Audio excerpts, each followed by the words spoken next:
If you love landscape photography, but you don't like lugging a bag of gear or getting up at silly o'clock in the morning, then this video is definitely for you. You see, I've come to a location today where actually the golden hour would work against me.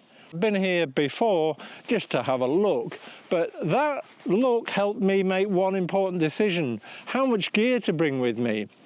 You see, I always felt like I might miss the shot if I didn't have the right lens, so I'd pack a huge bag with 3 lenses, a wide, a medium and a telephoto, and lug all this heavy gear around. Probably had to lug a tripod as well in case I wanted to do long exposures, and frankly I'm getting a bit old for all that now, and I try and keep my bag as light as possible. Let me show you what I brought.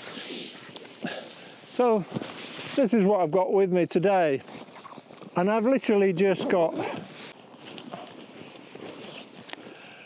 one camera and one lens.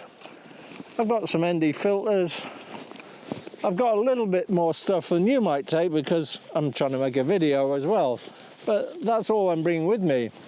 And I'm very confident I've got the right setup. And I'll explain why when we get up to our destination. I'm walking to a place called Hell Gill. I wanted to share 3 tips with you when you're planning to go on a landscape photo shoot. My first tip is about the weather forecast. I could go on a rant here, frankly.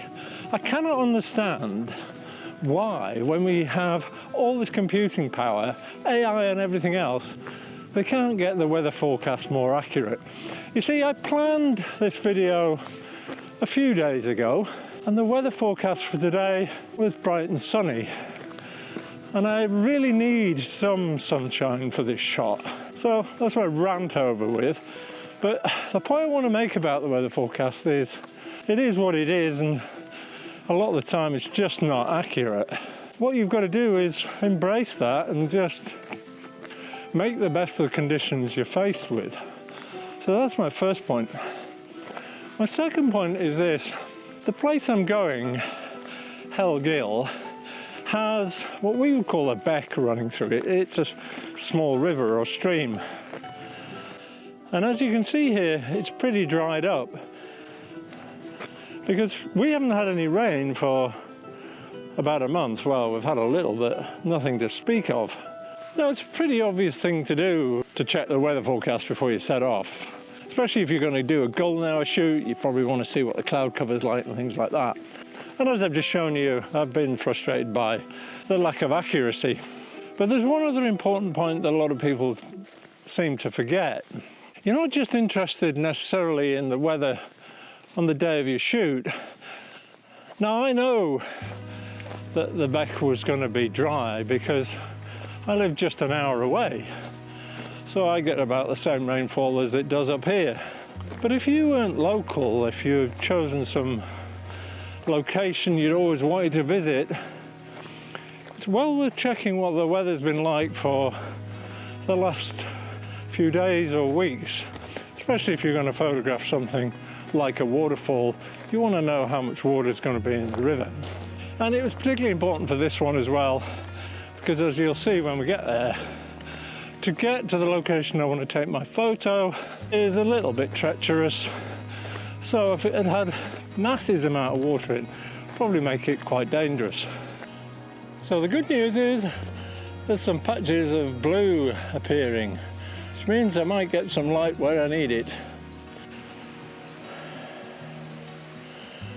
So this is what I've come to photograph. So I'm going to see if I can make my way down here. So this is a gorge with sides that are about, I don't know, 15, 20 meters deep. So that's 50, 60 feet, something like that in old money. And that's why when I talked about light, I don't want the golden hour because the sun would be too low to ever get down in here. And what I'm really looking for is little patches of sunlight that will maybe drop into the gorge with the sun being very high and just light up some areas and make an interesting shot. As I just mentioned, golden hour light is no use in this situation. I need strong overhead light, which is why I've come in the middle of the day. And what I'm looking for is bits of tonal contrast. I'm looking for interesting bits where the light catches the rock. As you can see over here, there are bits where it's getting through the trees, it's high enough to hit the rocks and create some interest for my photo. There's a lovely bit of sandstone further up, which it's just catching, so I might move up the gorge and take my photo a bit nearer that. So I'm going to figure out my exact location and then I'm going to take my shot. Just before I get into that, I want to get on to a really great tip that can help you choose the lens you need. Now, often we're out on a walk or something, we see a great shot, and what do? We reach for our phones and we take a photo of it. And if you're like me, you think, oh, I must come back here later and get a better shot with my proper camera. Now, how do I relate what's on my iPhone to what's on my proper camera?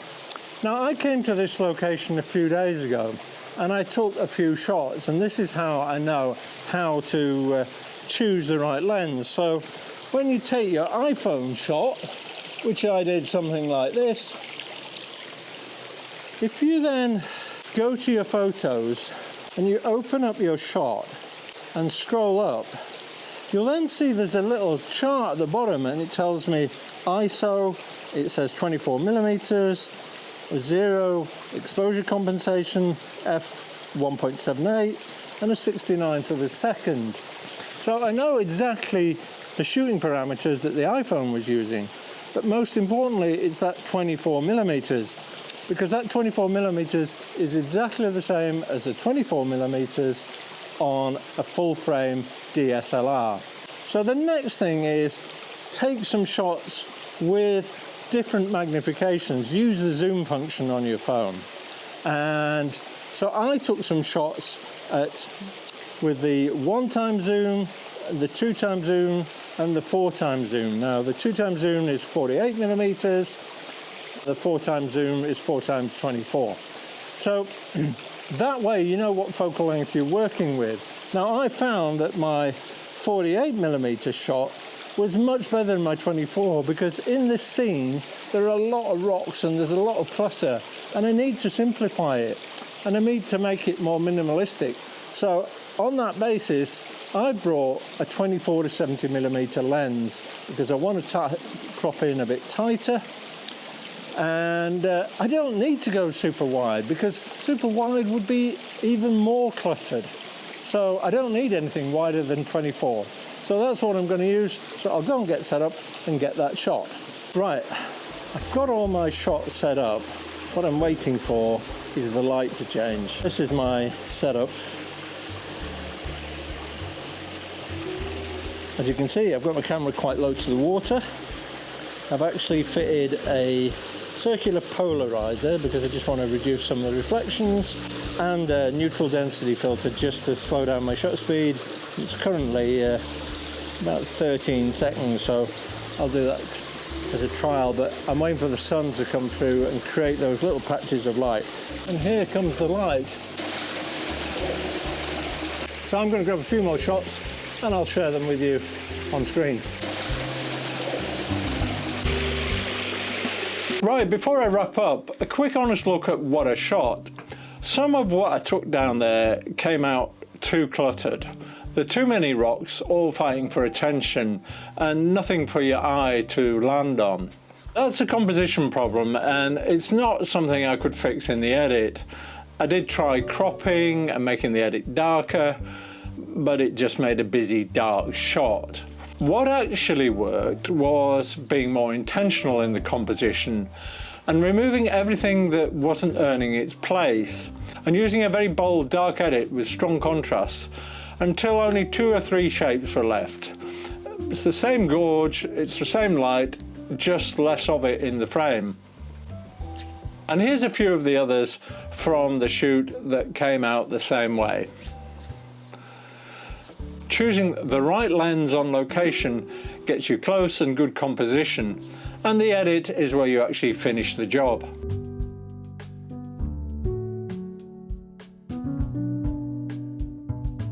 So I've just taken my last shot and I'm going to head home. I've got a bit lucky with the weather, got a few sunny spells. It's just starting to have a little shower now. But I just wanted to recap. So there's three key things. One is when you're checking your weather forecast, look at the history as well, especially if you're going for something like a waterfall, because you want to know how much water is going to be in there. And you might want to check other things, you know, if you're doing a seascape, obviously check the tide times and the height of the tide and so on.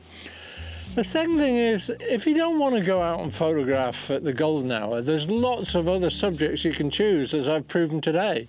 Just find something like that, where you need direct sunlight overhead. You can go in the middle of the day then. Things like waterfalls are ideal places because they're often in steep-sided gorges. You can scout with your iPhone and look at the information in there and it'll tell you the focal length, and it's the same as the focal length on a full-frame SLR. Now, I don't know if that works for other phones. I'm using an iPhone 17 Pro. It works perfectly with that. But maybe somebody could leave a note in the comments if you happen to know if it works with other makes and models, and that'll help other people who are watching. So go out and have some fun with your camera.